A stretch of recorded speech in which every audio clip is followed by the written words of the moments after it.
Hi friends, welcome to my channel Sai Ritisha channel. ఈరోజు recipe వచ్చేసి గోంగూర చట్నీ, గోంగూర పికిల్. ఇలా ఒకసారి ట్రై చేయండి, చాలా బాగుంటుంది. ఎలా చేయాలో మనం ఇప్పుడు ప్రాసెస్లోకి వెళ్ళిపోదాం. అంతకన్నా ముందు నా ఛానల్ని సబ్స్క్రైబ్ చేసుకోండి, చాలా బాగుంటుంది. మనం ఒక 15-20 డేస్ వరకు కూడా మనం స్టోర్ చేసుకొని పెట్టుకోవచ్చు. ముందుగా క్లీన్గా వాష్ చేసి పెట్టుకున్న గోంగూరని తీసుకోవాలి.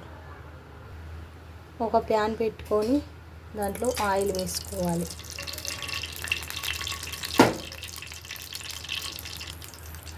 ఆయిల్ హీట్ అవ్వగానే మనం చేసుకున్న గోంగూరని వేసుకోవాలి. ఇలా గోంగూరని వేసుకున్న తర్వాత బాగా మగ్గనివ్వాలి.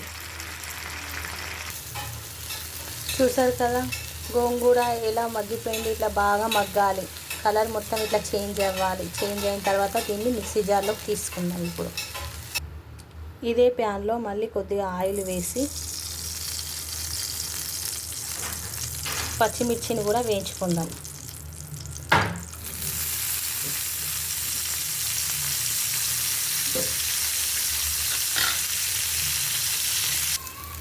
మిర్చి వేగుతుండగానే వెల్లిపాయలు, కొద్దిగా జీలకర్ర అనేది నేను యాడ్ చేసుకున్నాను.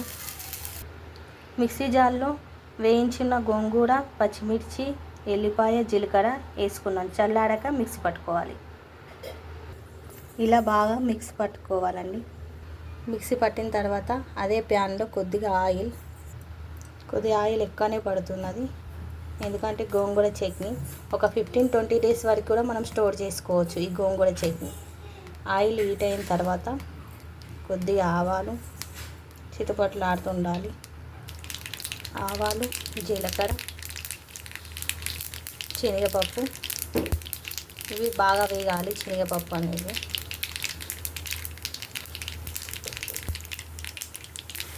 శనగపప్పుతో నేను కొద్దిగా వెల్లిపాయలు కూడా వేసాను, ఎండుమిర్చి కూడా వేసుకోవాలి. ఇవి బాగా వేగాలి. చిటికెడు పసుపు వేసుకున్న తర్వాత గోంగూర పేస్ట్ అనేది యాడ్ చేసుకోవాలి. ఇందులో ఇప్పుడు సాల్ట్ వేసాను. నేను మిక్సీ పడుతుండగానే మనం సాల్ట్ అనేది యాడ్ చేసుకోవాలి. అందులో వేయడం మర్చిపోయాను. మిక్సీ పడుతుండగానే సాల్ట్ వేసుకోవాలి. ఇంతేనండి. ఇది గోంగూర వేసిన తర్వాత బాగా ఒక 2 మినిట్స్ లోలో పెట్టి వేయించుకోవాలి. వేయించుకున్న తర్వాత స్టవ్ అనేది ఆఫ్ చేసుకోవాలి. పూర్తిగా గోంగూర పికిల్ అనేది రెడీ అయిపోతుంది. చాలా సింపుల్గా గోంగూర చట్నీ ఎలా ఉందో నాకు కామెంట్ చేయండి. ఇంకేమైనా కావాలంటే రెసిపీస్ నాకు కామెంట్ చేయండి. నా ఛానల్ని సబ్స్క్రైబ్ చేసుకోండి. గోంగూర పికిల్.